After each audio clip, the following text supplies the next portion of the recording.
Did you know baseball isn't just about home runs and strikeouts? Sometimes it gets brutal. Broken bones, deep cuts, and jaw-dropping injuries. Some are so bad they'll make you cringe. But which one do you think is the worst? Let's find out. Number 7. Bobby Valentine, compound leg fracture. Bobby Valentine, back in 1973, was on fire as a young outfielder for the California Angels. He was hitting over 300 in his third season and had the potential to become a big deal in baseball. But one game changed everything.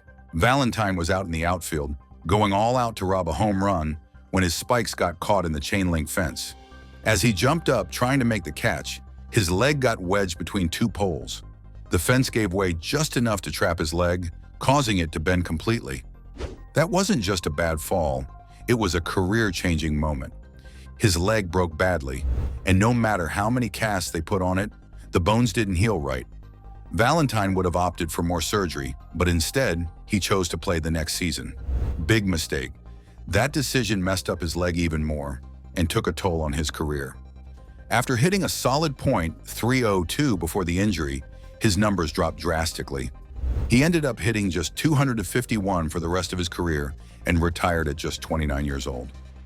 Do you think Valentine's career would have turned out differently if he'd chosen recovery? Number 6.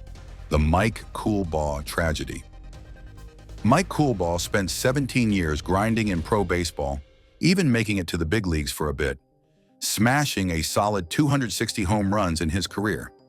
After retiring in 2006, he switched gears and became a coach for the Colorado Rockies organization.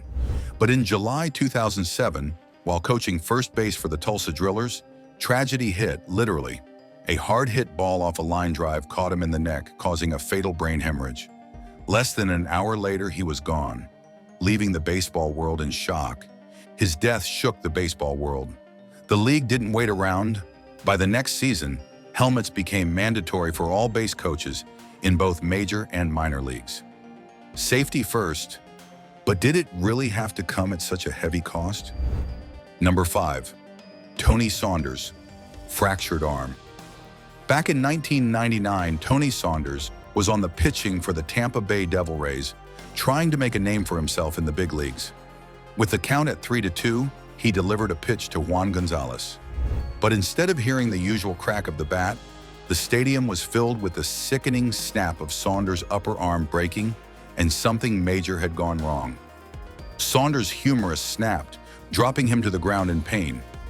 Frustrated, he hit the dirt, wondering, how much can a pitcher's arm really take?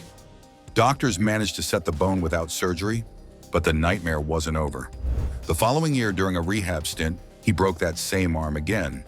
Even Tampa Bay's GM Chuck Lamar said Saunders had to overcome the trauma of one pitch, which ended his promising career before it even started. And soon enough, at just 26, Saunders' career was effectively over. Number 4. Giancarlo Stanton's brutal hit changed helmets forever. One of the scariest moments in recent baseball history happened in 2014 when Giancarlo Stanton, the Marlins' powerhouse slugger, got absolutely rocked by an 88-mile-per-hour pitch from Mike Fears of the Milwaukee Brewers. The ball slammed straight into Stanton's face, sending him collapse to the ground in pain. As he was taken off the field, everyone felt a deep sense of concern, and the stadium became completely quiet. It was a brutal hit that would keep Stanton out for the rest of the season. But his injury wasn't just painful. It ended up changing the way helmets were made in baseball. Ever wondered why more players don't wear full face protection?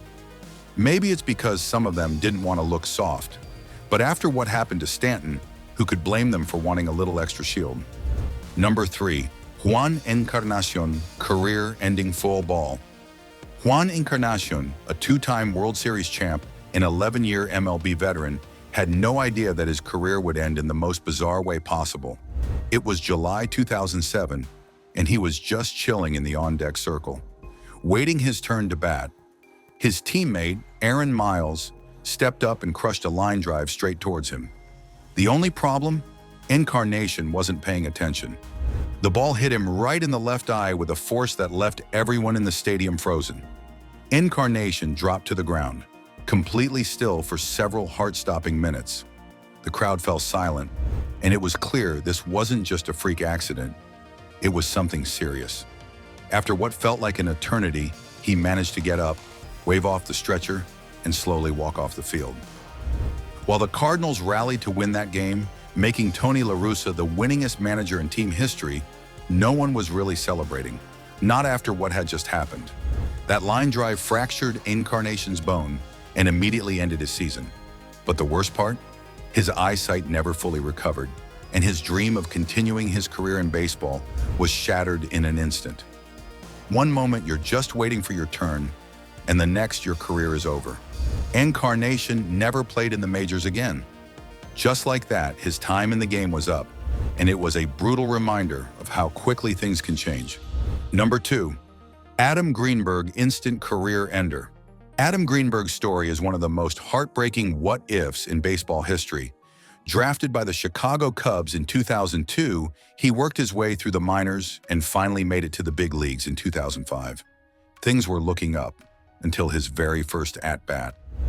Greenberg didn't get the chance to prove whether or not he could handle MLB pitching, because the first pitch he ever saw in the majors came straight for his head.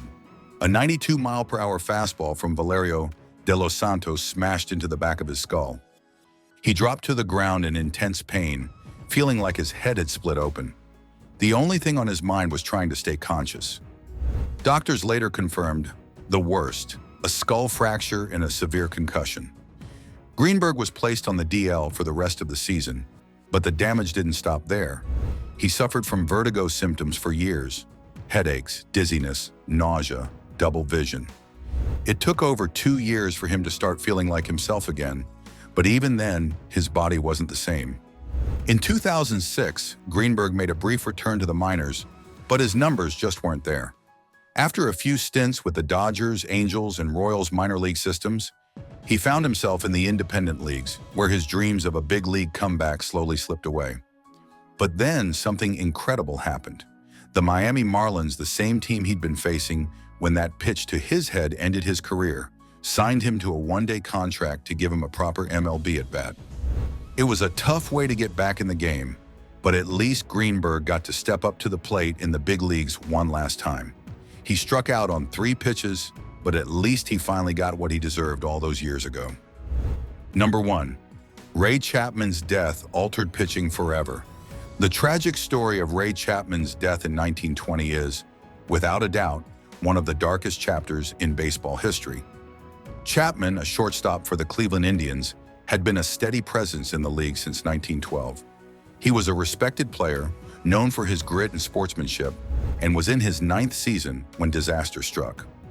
On August 16, 1920, during a game against the New York Yankees at the Polo Grounds, Chapman faced Yankees pitcher Carl Mays, a beanball pitcher who had a reputation for throwing inside. Mays delivered a spitball, and Chapman, not reacting to the pitch in time, took the full brunt of the ball right to his head. The pitch, moving aimlessly, was so unexpected that Chapman didn't even flinch. The ball hit his head with a sickening thud. Mays, assuming it hit the bat, instinctively fielded the ball and threw to first. The crowd, however, fell silent as Chapman collapsed to the ground, unconscious. Medical staff rushed to the scene, and Chapman was taken to the hospital, where he underwent surgery to repair the skull fracture. He briefly regained consciousness, but the injury was too severe. Hours later, Chapman passed away. He was just 29. The aftermath of Chapman's death shook the baseball world. Mays, the pitcher involved, was devastated, claiming that the wet ball had simply gotten away from him and that he regretted the incident deeply. But even with his remorse, the damage was done. The tragedy led to immediate changes in the game. The spitball, a pitch that had been controversial for its unpredictability, was banned, along with any form of scuffing or altering the baseball to create unnatural movement. Finally, his tragic end changed the sport forever, making safety a priority and forever cementing his place in baseball history. So, which one of these brutal injuries do you think changed the game the most? Don't forget to like, subscribe, and let us know your thoughts in the comments.